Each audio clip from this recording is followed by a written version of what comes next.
Assalamualaikum warahmatullahi wabarakatuh. Waalaikumsalam warahmatullahi wabarakatuh.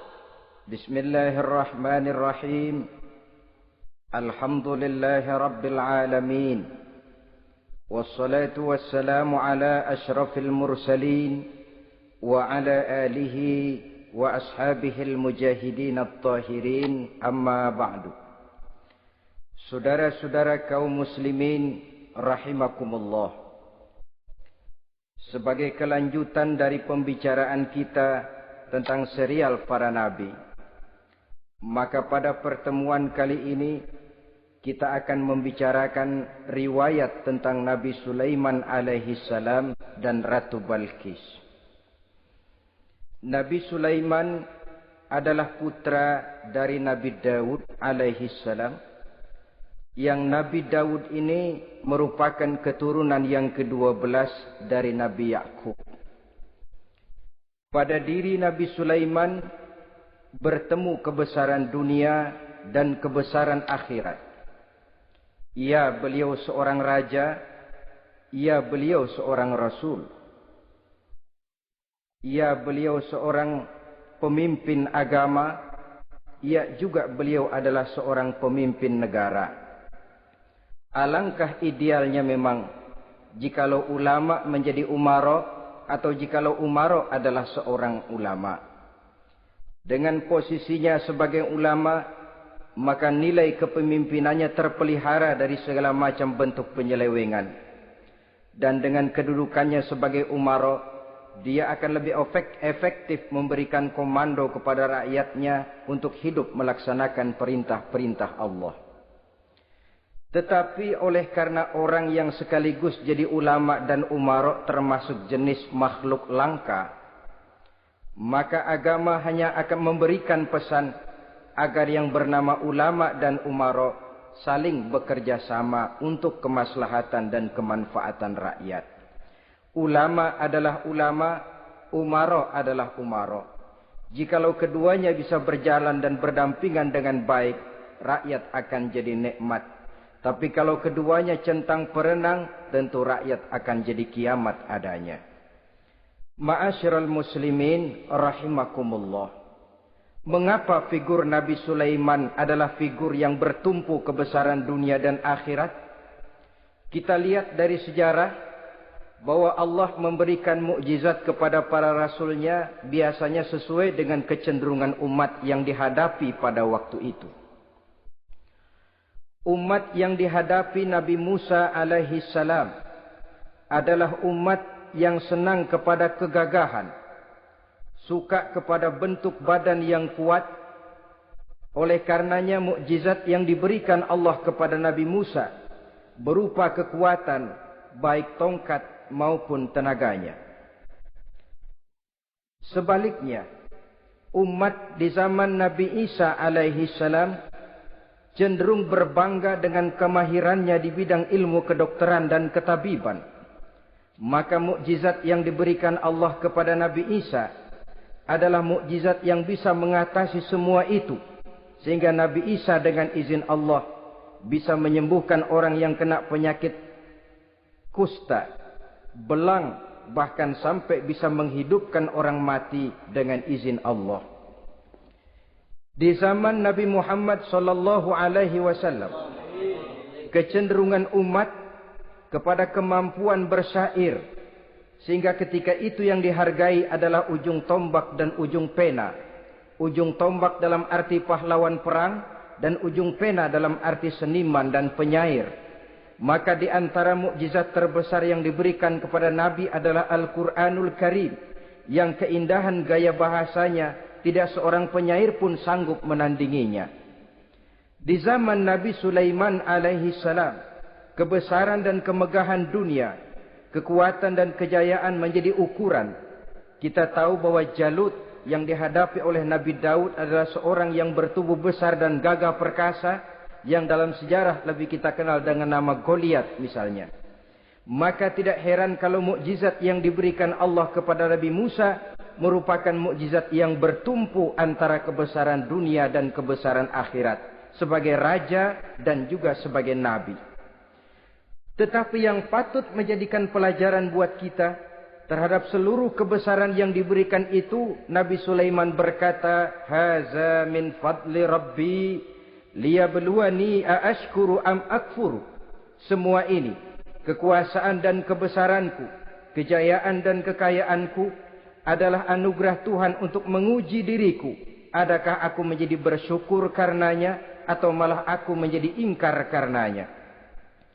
Alangkah baiknya jikalau ucapan Nabi Sulaiman ini kita bisa resapi dan kita bisa terapkan dalam kehidupan ini. Seorang pedagang yang berhasil berkatalah seperti perkataan Nabi Sulaiman. Seorang pejabat dengan kedudukan tinggi berkatalah seperti perkataannya Nabi Sulaiman. Seorang ulama dengan posisi sebagai pemimpin yang non formal berkatalah seperti perkataan Nabi Sulaiman. Seluruhnya berkata, "Haza min fadli Rabbi." Seluruhnya ini adalah karunia Allah untuk menguji diriku, adakah aku bersyukur atau aku menjadi ingkar karenanya. Inilah sekelumit tentang kebesaran Nabi Sulaiman alaihi salam. Pada usia 13 tahun, beliau sudah mewarisi kerajaan ayahnya Nabi Daud dengan meninggalnya Nabi Daud alaihi salam. Dan sejak itu, keistimewaan Nabi Sulaiman alaihi salam sudah nampak dalam kehidupan. Beberapa keistimewaan bisa kita catat dari pribadi Nabi Sulaiman ini. Pertama, beliau cerdik, cerdas dan bijaksana. Dan tentu saja harus begitu. Kalau Rasul goblok, mana ada umat yang mau ikut. Tetapi kecerdikan dan kecerdasan serta sifat bijaksana ini nampak dari beberapa kisah yang pernah dihadapinya. Pertama, di saat beliau berumur 11 tahun, ketika itu yang menjadi raja adalah ayahnya Nabi Daud, datang mengadu seorang petani bahwa sawah ladangnya, tanaman-tanaman yang ditanamnya habis dimakan oleh binatang ternak dari tetangga di sebelahnya. Maka ia mengajukan usul agar binatang ternak yang memakan tanam-tanamannya itu diberikan saja kepadanya. Nabi Daud meluluskan permintaan petani ini, tapi Nabi Sulaiman berkata, "Ayah, maafkan saya. Kalau boleh saya mengajukan usul, jangan seluruh binatang ternak gembala itu diberikan kepada petani. Akan lebih baik kalau binatang ternak yang memakan tanam-tanamannya itu diberikan kepada si petani selama 1 tahun. Apabila ia berkembang biak, beranak, hasil susunya seluruhnya selama 1 tahun itu boleh dimanfaatkan oleh petani tadi. Dengan demikian saya rasakan ini merupakan satu yang lebih adil ketimbang yang tadi itu." Keputusan Nabi Sulaiman ini diterima baik oleh ayahnya, oleh si petani dan oleh si gembala tadi. Pada usia 11 tahun ia sudah menunjukkan kecerdikan, kecerdasan dan sifat yang bijaksana. Contoh yang kedua, ada 2 orang ibu yang pada saat akan bekerja di ladang, masing-masing meletakkan bayinya di satu tempat, lalu keduanya pun asyik pergi bekerja. Sedang kedua ibu itu bekerja dengan asyiknya, datanglah seekor serigala menerkam salah seorang anak bayi tadi dan kemudian dibawa. Tinggallah anak bayi seorang. Ketika kedua ibu tadi kembali ke tempat dia meletakkan anaknya, maka keduanya lalu berebut anak yang satu itu. Jadi kasus berebut bayi rupanya memang sudah ada dari dulunya. Yang satu berkata itu anaknya, yang lain mengakui itu pun juga anaknya. Akhirnya keduanya mengadu kepada Nabi Sulaiman. Masing-masing ngotot, tidak ada yang mau mengalah. Akhirnya kata Nabi Sulaiman, "Kalau kamu berdua tidak ada yang mau mengalah, sudahlah begini saja. Berikan bayi itu kepada saya, akan saya belah 2 supaya adil. Masing-masing kamu bawa sarang sepotong." Ibu yang seorang berbinar matanya, kelihatannya gembira dengan keputusan itu. "Saya setuju Nabi Sulaiman, ini keputusan yang sangat adil. Betul, belah 2 saja bayi itu." Tapi ibu yang seorang malah berurai air matanya, membasahi pipinya. "Ya Sulaiman, daripada Tuhan belah dua anak itu, biarlah berikan saja kepada ibu yang mengaku tadi itu. Tidak sampai hati saya melihat anak yang begini ini harus menjadi korban. Biarlah dia diasuh oleh ibu yang mengakuinya tadi, asal dia tetap hidup." Nabi Sulaiman tersenyum, lalu berkata kepada ibu yang berurai air mata tadi, "Ambillah anak ini, Bu, karena ia memang benar anak ibu. Sebab sekejam-kejamnya hati seorang ibu tidak akan sampai melihat anaknya dibelah dua. Adapun engkau ibu yang gembira, engkau sesungguhnya ibu yang kurang ajar. Cuma sekedar ngaku-ngaku, buktinya anak mau dibelah dua kamu setuju. Ibu macam apa kamu anak dibelah dua setuju?" Akhirnya ibu yang satu itu menerima hukuman yang setimpal karena mengakui sesuatu yang bukan haknya. Di sini kita lihat kebijaksanaan yang dimiliki oleh Nabi Sulaiman alaihi salam. Bukti yang ketiga, pada waktu beliau mengadakan jihad fi sabilillah, beliau mengadakan mobilisasi dana. Tidak cuma manusia, binatang seluruhnya ikut memberikan sumbangan. Ketika datang gajah, gajah nyumbang kerbau. Datang kerbau, kerbau nyumbang kambing. Datang kambing, kambing nyumbang ayam. Datang ayam nyumbang burung. Datang burung nyumbang balang. Datang balang nyumbang semut. Gajah yang nyumbang kerbau ngelihat balang nyumbang semut ketawa. "Hei semut, balang, Nabi Sulaiman kamu berikan semut untuk apa kayak gitu kecilnya? Liatin dong saya nyumbang kebo," kata gajah. Nabi Sulaiman tersenyum seraya bersabda, "Al-hadiyatu biqadril muhdi." Pemberian itu memang sesuai dengan kemampuan orang yang memberi. Kalau gajah nyumbang kerbau itu wajar saja. Gajah besar sumbangannya pun besar. Sebaliknya kalau balang nyumbang semut itu juga memang pantas. Balang kecil sumbangannya pun kecil. Yang tidak wajar kalau ada balang mau nyumbang kerbau, ada gajah nyumbang semut. Di sini kelihatan watak yang bijaksana dari Nabi Sulaiman alaihi salam. Ini merupakan ciri keistimewaannya. Setiap rasul dibekali dengan sifat ini yang namanya sifat fatonah. Cerdik, cerdas, dan bijaksana. Yang ini memang merupakan mukjizat. Kecerdasan seorang rasul tidak merupakan hasil sekolahan, tapi merupakan bimbingan wahyu semata-mata, dan ini yang tidak bisa ditandingi oleh manusia. Jadi jangan lalu ngambil dalih Rasul aja nggak sekolah pinter, lalu ikut nggak sekolah ya goblok terus. Itu khususiat kok. Sifat yang namanya fatona itu merupakan bimbingan daripada wahyu. Adapun manusia, jikalau dia mau cerdik, jikalau dia mau cerdas, jikalau dia mau bijaksana, dia harus belajar. Dia lewat bangku sekolah, dia lewat teman bergaul, dia lewat bertanya kepada orang-orang pandai, atau autodidak dengan hidup banyak membaca dari kehidupan ini. Dengan demikian nilai kecerdikan, kecerdasan dan kebijaksanaannya akan bisa meningkat adanya. Ini keistimewaan pertama. Keistimewaan yang kedua, Nabi Sulaiman diberikan kekuasaan oleh Allah sehingga bisa menguasai angin, jin, bahkan juga mengerti segala macam bahasa binatang. Menguasai angin, beliau bisa menundukkan angin ribut dan memerintahkannya angin itu. Dalam surah Al-Anbiya ayat 81 kita temukan, "Wali Sulaiman ar-riha asifatan tajri bi amrihi ilal ardil lati barakna fiha."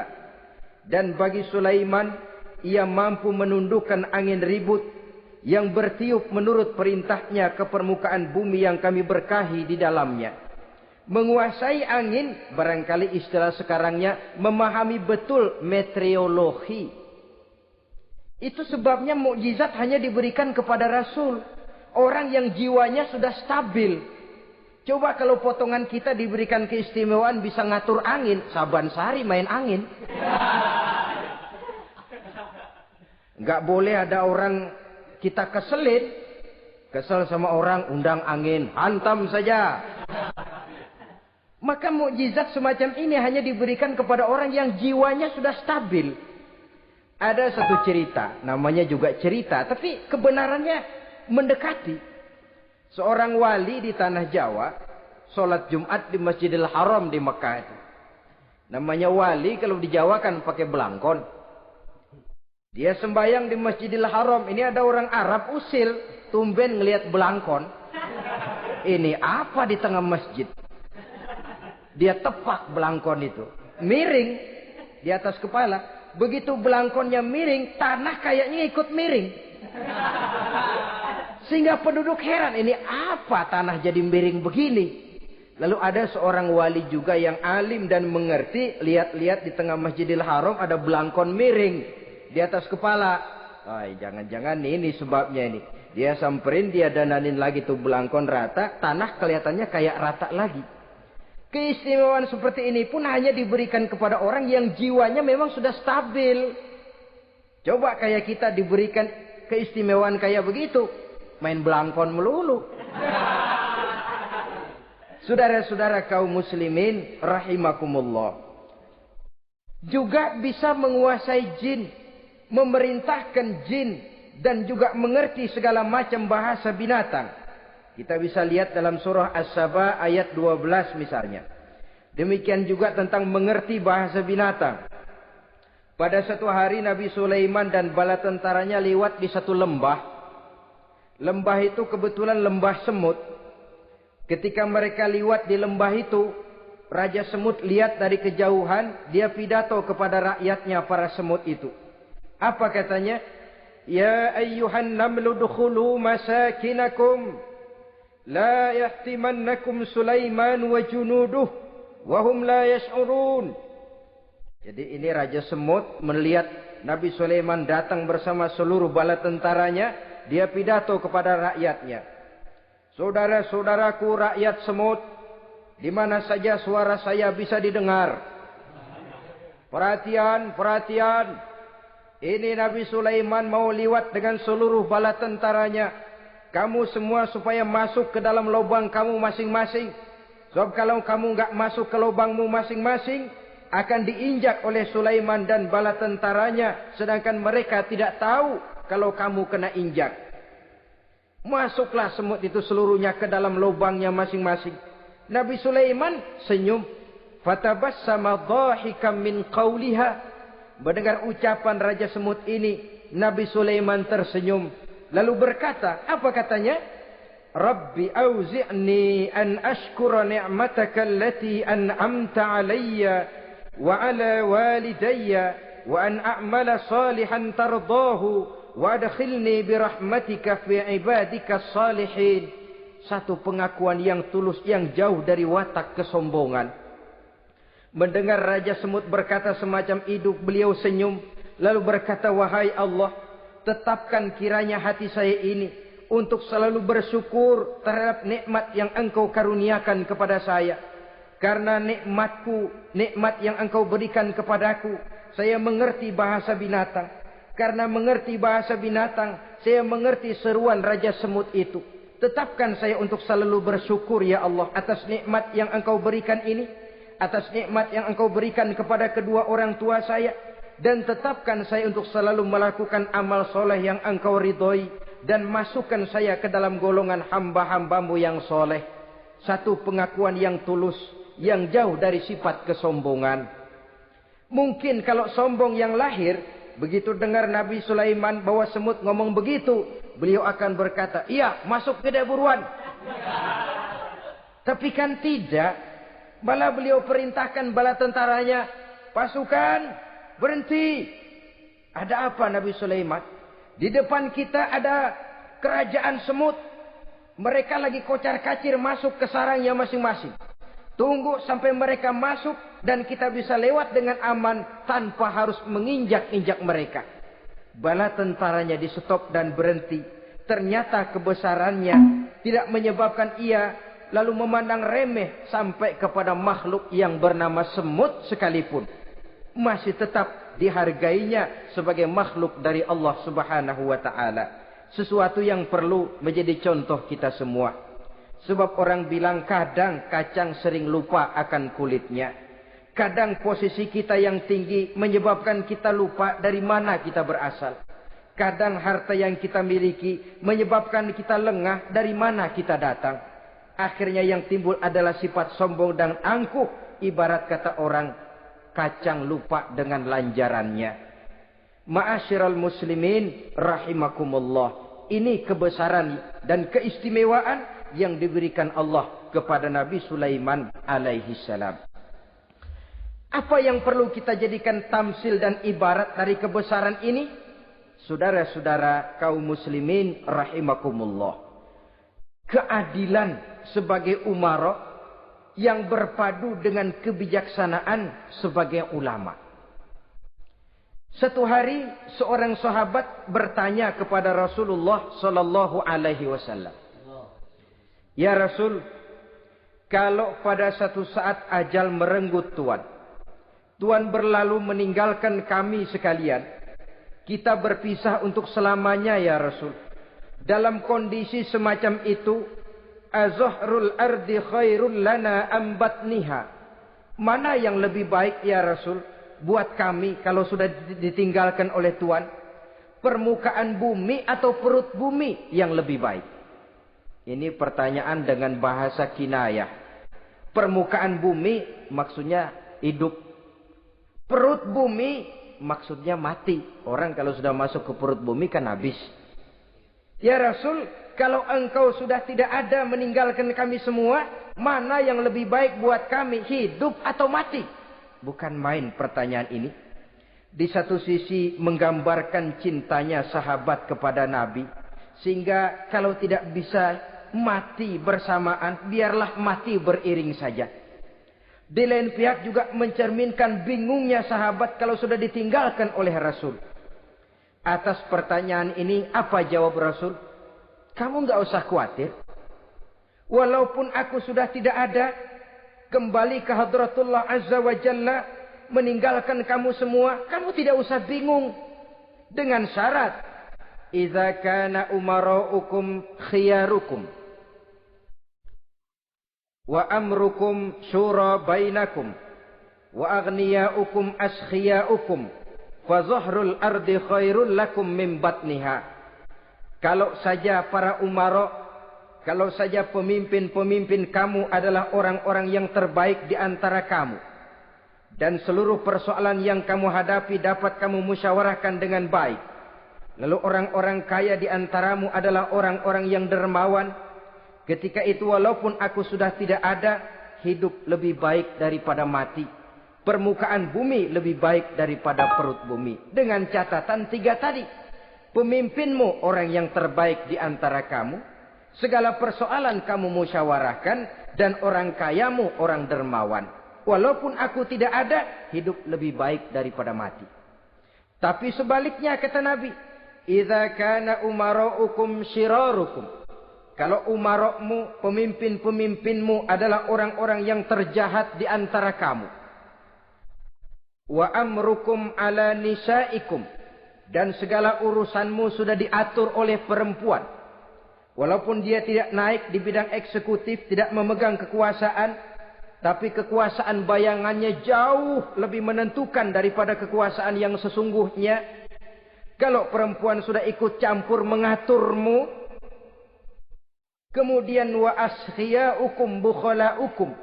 Orang-orang kaya di antaramu adalah orang-orang yang bakhil bin pelit alias kikir. Maka ketika itu kata Nabi, fabatnul ardi khairul lakum min zahriha. Perut bumi lebih baik daripada permukaan bumi.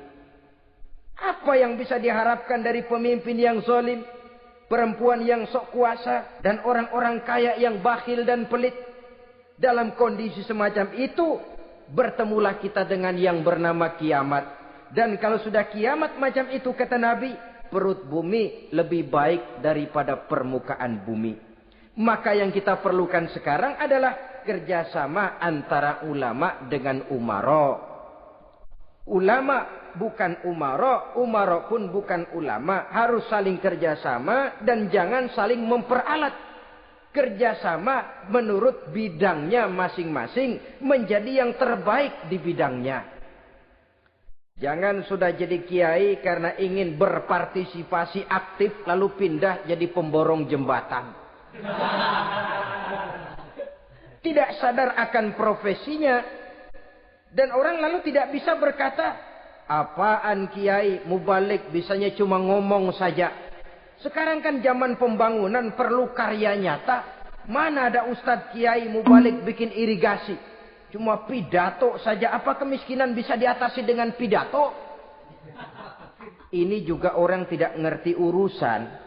Wong Nabi saja ngajarin kok. Iza wusidal amru ila ghairi ahlihi fantaziri sa'ah. Yang kemudian diterjemahkan dalam manajemen modern. The right man on the right job. Bahwa persoalan harus diserahkan kepada orang yang memang ahlinya.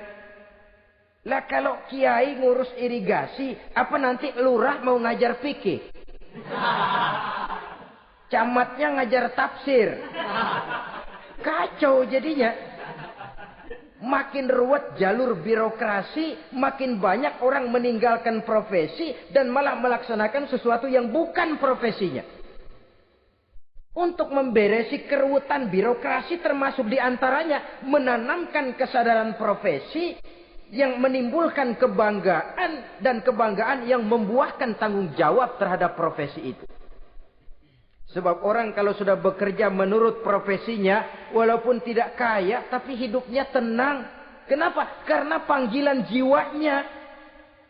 Seorang kiai yang diajak ngobek, walaupun objeknya gol puluhan juta, kaya belum tentu tenang. Karena saya yakin bukan ke sana panggilan jiwanya. Ma'asyiral muslimin rahimakumullah. Itulah sebabnya kerjasama ulama membangun lingkungannya, ulama membangun manusianya, umarok membangun lingkungannya. Sehingga terciptalah wujud daripada pembangunan manusia seutuhnya. Ya zahirnya, ya batinnya. Seluruh kita berpartisipasi, hanya bidangnya saja yang berbeda-beda. Jangan yang satu merasa lebih berjasa dari yang lain. Jangan yang satu merasa lebih penting dari yang lain. Seluruh kita penting, seluruh kita berjasa. Cuma bidang kita saja yang berbeda-beda.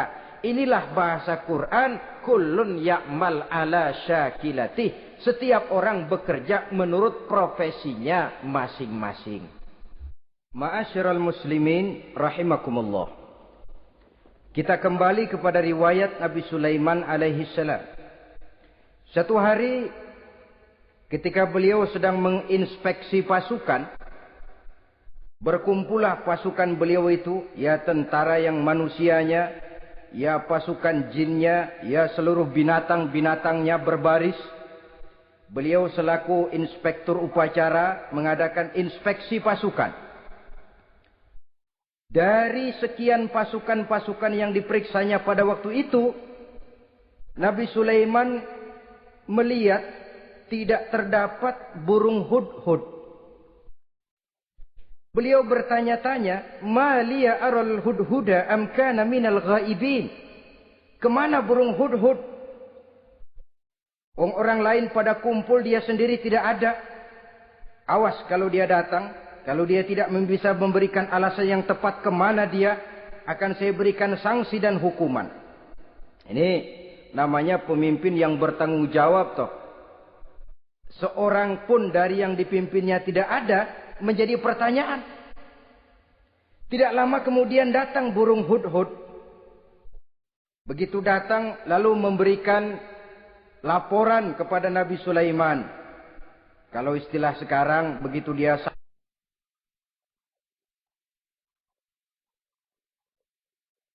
sampai berdiri hormat, lapor, kata hudhud ini.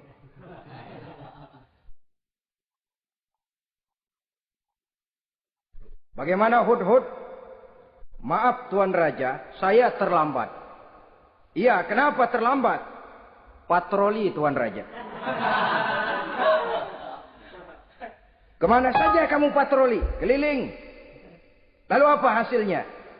Inni wajadtu imra'atan tamlikuhum wa utiyat min kulli syai'in wa laha 'arsyun 'azim. Saya baru berpatroli ke satu negara yang bernama Sabah, Tuan Raja. Sabah, saudara tahu Sabah? Di mana itu? Dekat ibu kota Yaman sekarang. Di sana Tuan Raja, kata Hudhud ini, wajadtu imra'atan tamlikuhum. Yang jadi raja perempuan. Kalau Tuan raja besar, Tuan orang laki. Ayah Tuan raja besar, Nabi Daud, laki. Ini mah model Tuan Raja. Orangnya rajanya raja besar tapi perempuan. Tumben saya ngelihat ada raja perempuan. Kerajaannya begitu besar. Begitu. Iya. Lalu dia jadi raja bagaimana? Ya mewarisi kerajaan ayahnya Sri Baginda Raja Syarahil. Ketika ayahnya wafat, dia naik. Walaha arsun azim. Singgasananya besar, bagus, antik Tuan Raja. Terus bagaimana lagi? Wajadtuha wa qaumaha yasjuduna lisyamsi min dunillah. Yang jadi pikiran saya Tuan Raja, dengan kekuasaan yang besar, mereka itu seluruhnya, seluruh bala tentaranya dan kaumnya, yasjuduna lisyamsi. Mereka menyembah matahari, bukan menyembah Allah. Mendengar ini Nabi Sulaiman tergerak hatinya. Waktu mendengar rajanya perempuan, kekuasaannya besar, belum tergerak. Tapi ketika sampai kepada yasjuduna lisyamsi, mereka sujud kepada matahari, di situ pribadi seorang rasulnya tergerak. Siapa nama ratu itu? Namanya Ratu Balkis Tuan Raja. Begini Hudhud. Laporan kamu saya terima. Alasan kamu datang terlambat bisa dipertanggungjawabkan. Kamu tidak kena hukuman. Cuma begini saja Hudhud. Karena kamu yang laporan, kamu yang tahu lokasi negaranya, kamu yang harus melaksanakan tugas ini. Apa Tuan Raja? Idhab bi kitabi hadza fa'alqih ilaihim.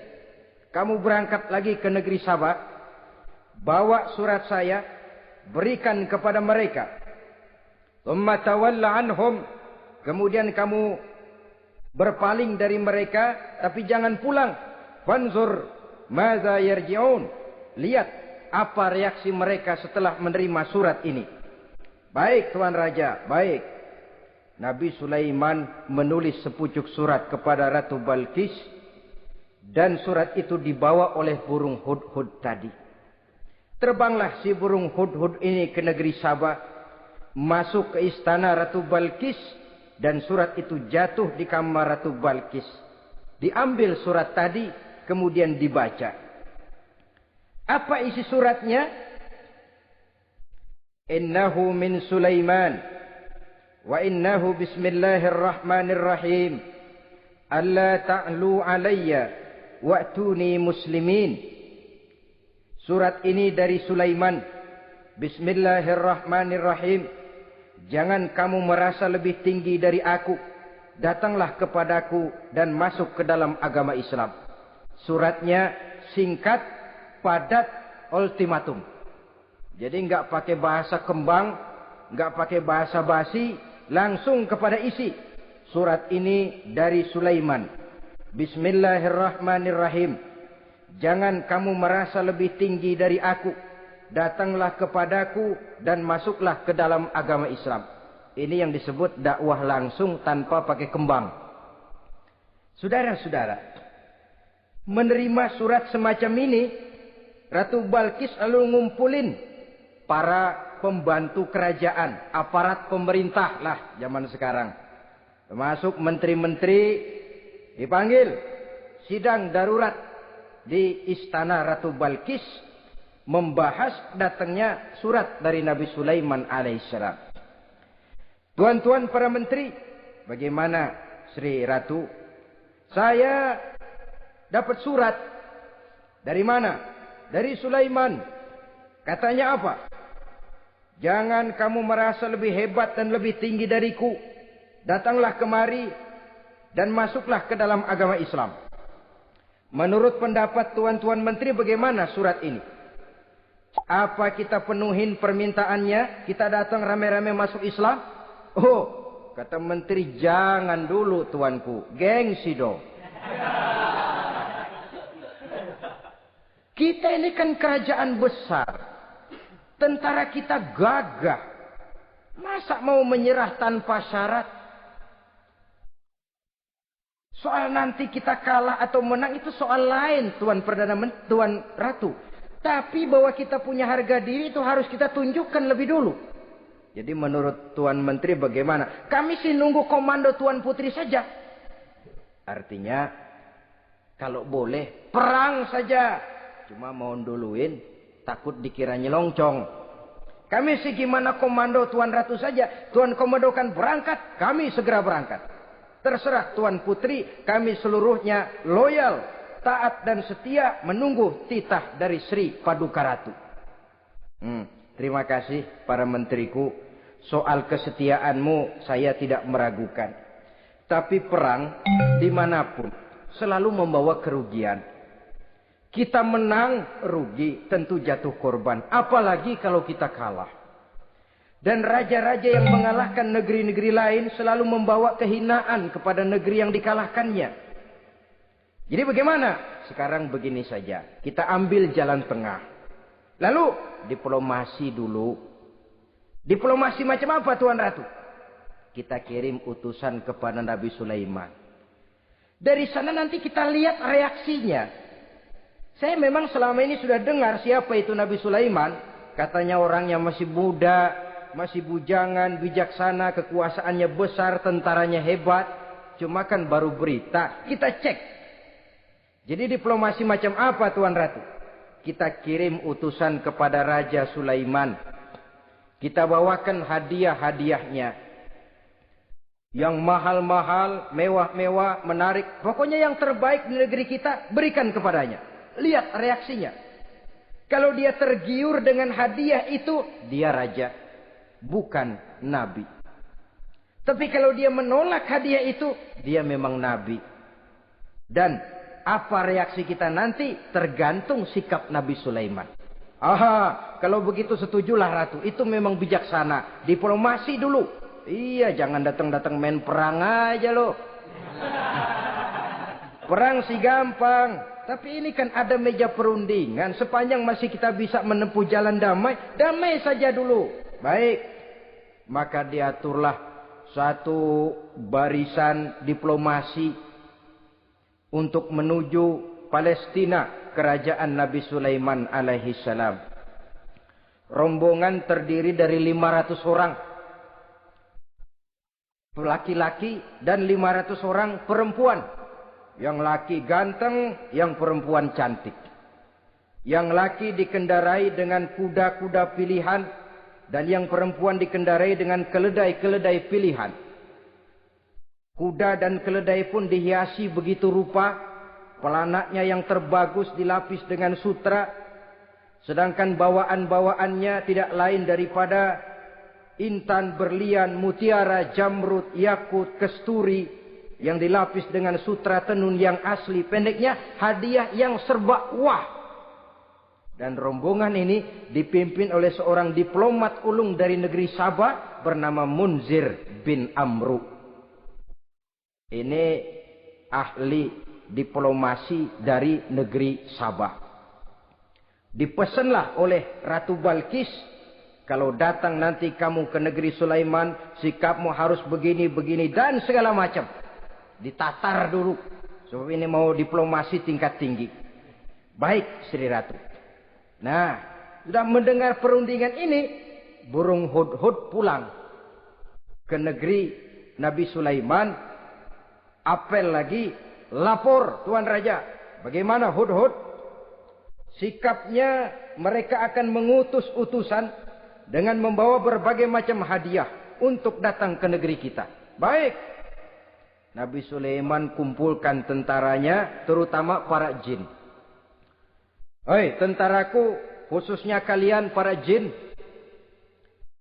Akan datang rombongan tamu besar ke negeri kita. Maka mulai saat ini saya komandokan. Kamu bangun satu istana yang megah. yang belum pernah ada dalam waktu yang relatif singkat. Dan lantai daripada istana itu harus dilapisi dengan kaca-kaca tebal yang bening. Bawahnya diisi dengan air, diisi dengan ikan-ikan hias yang indah-indah. Baik Tuan Raja. Maka tentara Nabi Sulaiman, sejak manusia sampai binatang sampai jin, semuanya kerja bakti membangun istana yang megah. Sehingga sebelum rombongan kerajaan Sabah ini sampai, istana sudah selesai. Mereka masuk ke dalam istana Nabi Sulaiman. Begitu melihat lantainya gemerlapan air, masing-masing pada ngangkat kain. Takut kainnya basah. Waduh, ini istana kebanjiran begini pikiran. Kata Nabi Sulaiman, nggak usah diangkat kainnya, nggak usah. Ini dilapis kaca, cuma bawahnya memang kolam. Kolamnya berisi ikan. Oh, bengong. Bengong. Bengong aja pada melongo mulutnya. Saudara-saudara, jadi persis orang yang tinggal di puncak gunung datang ke tengah-tengah kota. Kan noraknya minta ampun. Apaan aja ditunjuk. Apaan aja dilihat, apaan aja ditunjuk. Ini ya, itu ya, wah. Wah, sudah semuanya serba wah. Jadi kalau istilah tingkat diplomasinya, mereka sudah kalah mental. Dan itu sudah kemenangan pertama dari Nabi Sulaiman. Sudah shock. Mereka merasa negeri Sabah kaya, luar biasa, hebat. Begitu datang ke negeri Sulaiman, mereka jadi orang norak kayaknya. Sudah kumpul, nah selamat datang tuan-tuan ke negeri kami. Ada pesan apa? Majulah Munzir bin Amru. Tuan Sulaiman, bagaimana? Kami diutus oleh Sri Baginda Ratu Balkis untuk menyampaikan hadiah-hadiah yang kami bawa ini. Intan, berlian, yakut, jamrud, kesturi, dan barang-barang mahal lainnya. Mudah-mudahan Tuan bisa menerima dengan senang hati. Nabi Sulaiman tersenyum. Lalu beliau berkata, Atumiddunani bimalin, fama atani Allahu khairun mimma atakum. Kamu mau memberikan saya seluruh hadiah-hadiah permata intan ini, padahal apa yang telah diberikan Allah kepada saya jauh lebih baik dari apa yang telah diberikannya kepadamu. Kamu merasa bahwa saya kekurangan semua ini? Ketahuilah tuan-tuan, saya punya lebih banyak dari apa yang tuan-tuan berikan sekarang ini. Irja' ilaihim, bawa pulang kembali seluruh hadiah ini. Sampaikan salam saya kepada ratumu, Ratu Balkis. Falana'tiyannahum bijunudin la qibala lahum biha. Kalau mereka tetap tidak mau datang menyatakan keislaman, kami yang akan datang ke sana dengan seluruh bala tentara kami yang mereka pasti tidak akan sanggup menghadapinya. Saudara bisa baca dalam surah An-Naml ayat 36. Saudara hadirin ma'asyiral muslimin rahimakumullah. Kalau orang sudah silau dengan yang namanya upeti, hadiah, harta, secara mental dia sudah jatuh.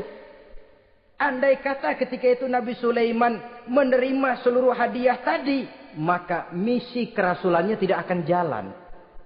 Wibawanya hancur, dan dia tidak akan sanggup lagi mendakwahkan Ratu Balkis untuk masuk ke dalam agama Islam. Dia akan jadi cemoohan di negeri Sabah. Sulaiman ngomong aja dikasih hadiah telap.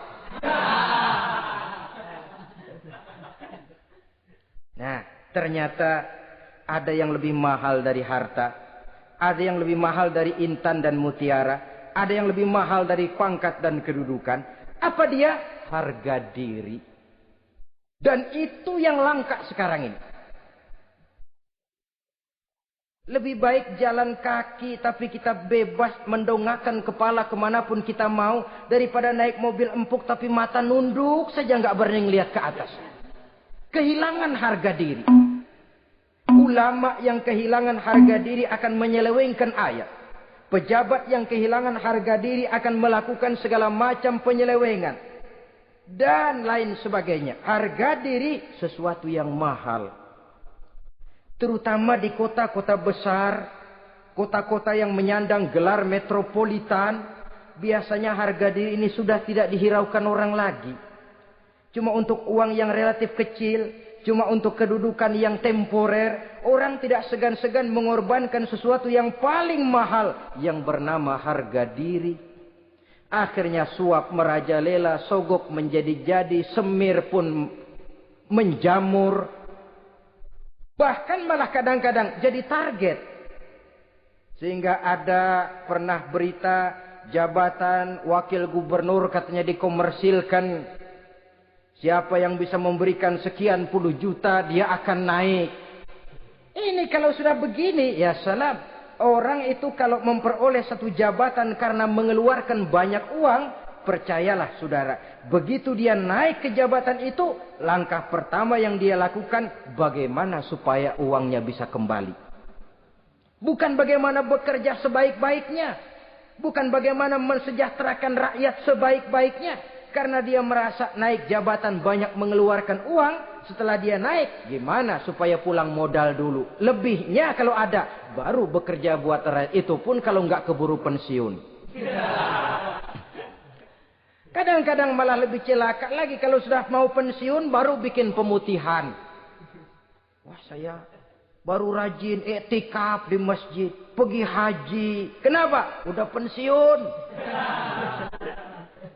Tapi waktu masih aktif, tanda tangan masih laku, nota masih dihargai, kata belece masih berwibawa, lupa berbuat untuk hari depan dirinya sendiri, yaitu akhiratnya. Konon lagi untuk umat dan agamanya. Jadi untuk mengabdi, berbuat baik kepada umat, berkhidmat kepada agama, iktikaf di masjid, tuan-tuan, tak usahlah nunggu sampai pensiun. Manfaatkan posisi yang tuan-tuan punya sekarang ini untuk beribadah dengan sebaik-baiknya. Itu pun masih bersyukur, masih bisa mengadakan pemutihan daripada tidak sama sekali. Cuma alangkah akan lebih efektifnya lagi kalau itu diawali pada saat kita masih mempunyai posisi kunci. Ini reaksi Sulaiman, saudara-saudara. Diberikan hadiah yang mahal, atau midunani bimalin. Kamu mau nyogok saya dengan hadiah ini? Yang diberikan Allah lebih hebat dari yang kau bawa sekarang ini. Apa yang saya cari? Oleh Allah saya telah diberikan sesuatu yang lebih besar dari yang kau bawa. Sudah, bawa pulang saja. Sampaikan salam kepada ratumu. Kalau dia tetap ngotot tidak mau kemari, saya yang akan datang ke sana dengan seluruh bala tentara yang saya yakin sampean akan kewalahan ngadepinnya. Pulang, sampaikan salam saya, bawa seluruh hartamu. Diplomasi tahap pertama menang total. Utusan Raja Sabah sudah kalah mental, kalah juga fisik. Pulanglah mereka dengan membawa kembali seluruh hadiah yang mereka ingin sampaikan tadi. Bisa dibayangkan mentalnya itu. Ya. Sama juga kita sudah punya niat ingin menyogok seseorang. Tahu-tahu yang mau disogok nggak nerima. Pulang kayaknya muka kan belipet. Sulit ketemu orang. Jadi perasaan kita orang pada ngetawain aja. Padahal orang mah nggak tahu persoalannya. Tapi sikap mental sendiri itu. Jadi memang saudara-saudara ini berkaitan. Walaupun yang mau nyogok banyak, kalau yang disogok nggak mau, nggak jadi. Walaupun ada yang minta disogok, kalau yang mau nyogok nggak ada, juga nggak nyetel. Lah ini nyetel, yang mau nyogok banyak, yang disogok pun ada. Jadilah perbuatan itu. Ma'asyiral muslimin rahimakumullah. Sampai mereka di kerajaan Sabah, mereka ceritakan itu. Ratu Balkis bengong. Ternyata yang saya dengar selama ini memang benar rupanya. Sulaiman bukan cuma raja, tapi juga rasul. Bukan cuma pemimpin negara, tapi juga pemimpin agama. Lalu bagaimana, Sri Ratu? biar saya pikir-pikir dulu. Pikir. Bagaimana ya? Sudahlah, begini saja.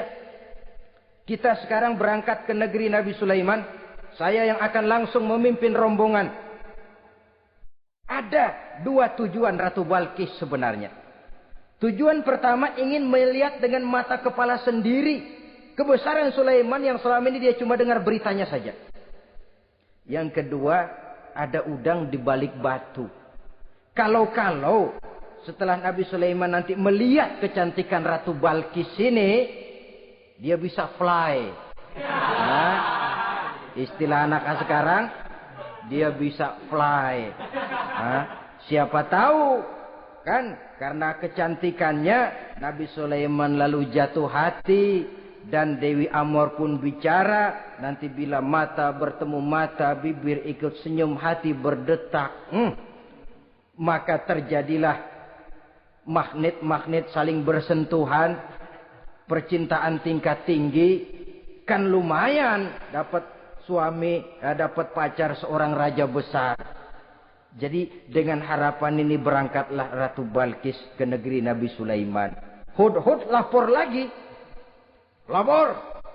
Bagaimana Hud? Ini Ratu Balqis yang mimpin sekarang. Baik, kita siap-siap.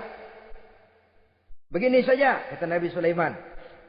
Siapa yang bisa bawa singgasana Ratu Balqis ke sini? Jin Ifrit tampil. Saya. Berapa lama kamu perlukan untuk membawa singgasana Ratu Balqis kemari? Sebelum Tuan bangun dari tempat duduk, itu singgasana sudah bisa sampai kemari, Tuan Raja. Bagus. Ada yang bisa lebih cepat? Saya, kata seorang ulama. Berapa lama? Sebelum Tuan kedip. Asal Tuan kedip, Tuan melek lagi, singgasana sudah sampai di sini. Baik, kerjakan. Dalam waktu sekejap itu singgasana Ratu Balqis sudah sampai di istana Nabi Sulaiman. Pasang di sini, biar dia dudukin nanti. Rubah sedikit biar dia nggak kenalin. Dirombak sedemikian rupa. Masuk Ratu Balqis ke istana Nabi Sulaiman. Terjadilah kemudian di perundingan semacam tingkat tinggi antara raja dengan raja. Bagaimana Tuan Ratu Balqis? Iya, Tuan Sulaiman. Iya, bagaimana? Saya kagum dengan kebesaran Tuhan. Bukan kebesaran saya. Seluruhnya ini adalah karunia Allah kepada saya. Saya dengar Tuhan menyembah matahari. Padahal matahari tidak pernah memberikan apa yang Tuhan kehendaki. Matahari tidak pernah menciptakan Tuhan. Adalah lebih baik Tuhan menyembah yang menciptakan matahari daripada menyembah matahari itu sendiri. Nabi Sulaiman, bagaimana kalau kita mengadakan ya sambil berunding, sambil lobbying istilah sekarang. Baik, lobbying pun jadi. Berjalanlah meninjau seluruh pelosok istana Nabi Sulaiman alaihissalam. Seperti halnya bala tentaranya, Ratu Balqis juga sampai di lantai kaca, angkat kain. Kata Nabi Sulaiman, jangan diangkat tuh kain. Ini bukan air, istana kaca. Bukan main kebesaran kamu. Melihat begitu kebesaran Nabi Sulaiman, Ratu Balqis yang niatnya sementara mau melontarkan diplomasi asmara, lupa. Lalu apa katanya? Rabbi inni zalamtu nafsi. Ya Allah, selama ini saya benar-benar telah zalim kepada diri saya. Begitu banyak nikmat yang Engkau berikan kepada saya. Saya jadi ratu dengan kekuasaan yang besar, mewarisi kebesaran ayah. Dengan kerajaan dan bala tentara yang gagah perkasa. Bukan saya bersyukur kepadamu, malah saya menyembah matahari. Inni zalamtu nafsi. Sungguh saya telah zalim kepada diri saya. Maka mulai sejak saat ini, aslamtu ma'a Sulaiman lillahi rabbil alamin. Mulai sejak saat ini ya Allah, saya nyatakan diri, saya masuk Islam, bertuhankan Allah Rabbul Alamin. Saya tunduk kepada Nabi Sulaiman alaihi salam. Masuk Islam sebelum diplomasi asmaranya melayang, saudara-saudara. Sudah masuk Islam? Sudah. Nah, Ratu Balqis sekarang bagaimana? Ya Nabi Sulaiman, Kalau saya masuk Islam, apakah kerajaan saya akan tunduk dan diatur oleh kerajaan Tuhan? Tidak. Kamu persilakan pulang ke kerajaanmu. Atur negerimu menurut cara yang kamu mau, asal sesuai dengan perintah Allah. Saya bukan penjajah. Saya cuma mengajak kamu ke dalam Islam. Saya tidak ingin meluaskan wilayah saya. Asal kamu sudah masuk Islam, tugas sudah saya jalankan. Perkara kerajaanmu, kau pulang, kau atur, dan kau tetap jadi raja. Jangan merasa kalau sudah masuk Islam lalu kerajaanmu saya caplok. Islam bukan penjajah, Ratu Balkis. Baiklah Nabi Sulaiman, saya tahu. Tapi untuk melanggengkan kerjasama antara kerajaan Sabak dengan kerajaan Tuhan, caranya bagaimana? Mulai ngojok-ngojok. Dia nggak bilang, lu demen aja deh sama gue. Enggak. Cuma untuk jangka panjang. Jangka panjangnya Sulaiman. Supaya kita tetap bisa kerjasama, caranya bagaimana? Ya supaya kerajaan berumur panjang, kau harus punya keturunan. Kata Nabi Sulaiman. Itu kan berarti saya harus nikah. Memang. Tapi saya ratu. Suami saya kan paling kurang juga harus maharaja, sahansah. Ya sebenarnya sih cuma dia nggak bilang aja. Di kerajaan gue nggak ada yang setimpal. Gue maunya sama elo. Itu kalau bahasa kita. Cuma ini kan bahasa perempuan. Perempuan kan paling pintar nahan perasaan. Nggak kayak orang laki. Orang laki kalau lagi mabok cinta teler. Sama siapa aja dia cerita. Gue kan lagi demen sama si Ano. Lain sama perempuan, dia paling bisa jaga perasaan. Saya kalau begitu, saya harus kawin dengan maharaja. Ya kamu tinggal pilih saja, kata Nabi Sulaiman. Nabi Sulaiman, ini Perdana Menteri udah pada mesem-mesem, udah paham ke arah mana maksudnya. Bagaimana kalau kita kukuhkan saja dua kerajaan ini, Nabi Sulaiman? Saya pun setuju kalau itu kamu punya mau. Wah, ini Perdana Menteri takbir semua. Allahu Akbar, Alhamdulillah, Alhamdulillah. Sampai akhirnya Nabi Sulaiman pun menikah dengan Ratu Balkis. Bergabunglah dua kerajaan besar itu. Saudara-saudara kaum muslimin rahimakumullah. Kemudian setelah bertahun Nabi Sulaiman wafat.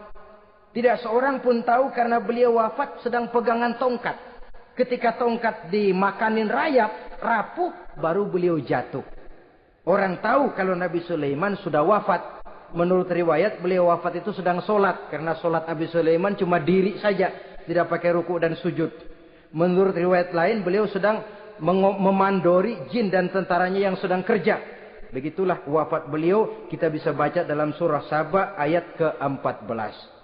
Setelah beliau wafat, Palestina diserbu oleh Raja Bukhtanasor atau Raja Nebukadnezar. Seluruh kebesaran Sulaiman di bumi hanguskan, istananya dihancurkan, intan permata dan kekayaan beliau dirampok, dan tinggallah kebesaran Sulaiman cuma legenda saja yang kita kenal dengan istilah Haikal Sulaiman. Legenda, riwayat-riwayat yang sampai sekarang ini masih bisa kita telusuri kebenarannya. Saudara-saudara, inilah pertemuan yang singkat ini. Walaupun serba singkat, mudah-mudahan ada manfaatnya. Dengan kesimpulan, seluruh anugerah yang ada pada kita hakikatnya karunia Allah. Marilah kita menjadi orang yang pandai bersyukur atas anugerah itu. Terima kasih atas segala perhatian. Mohon maaf atas segala kekurangan. Usikum wa nafsi bitaqwallah. Wassalamualaikum warahmatullahi wabarakatuh.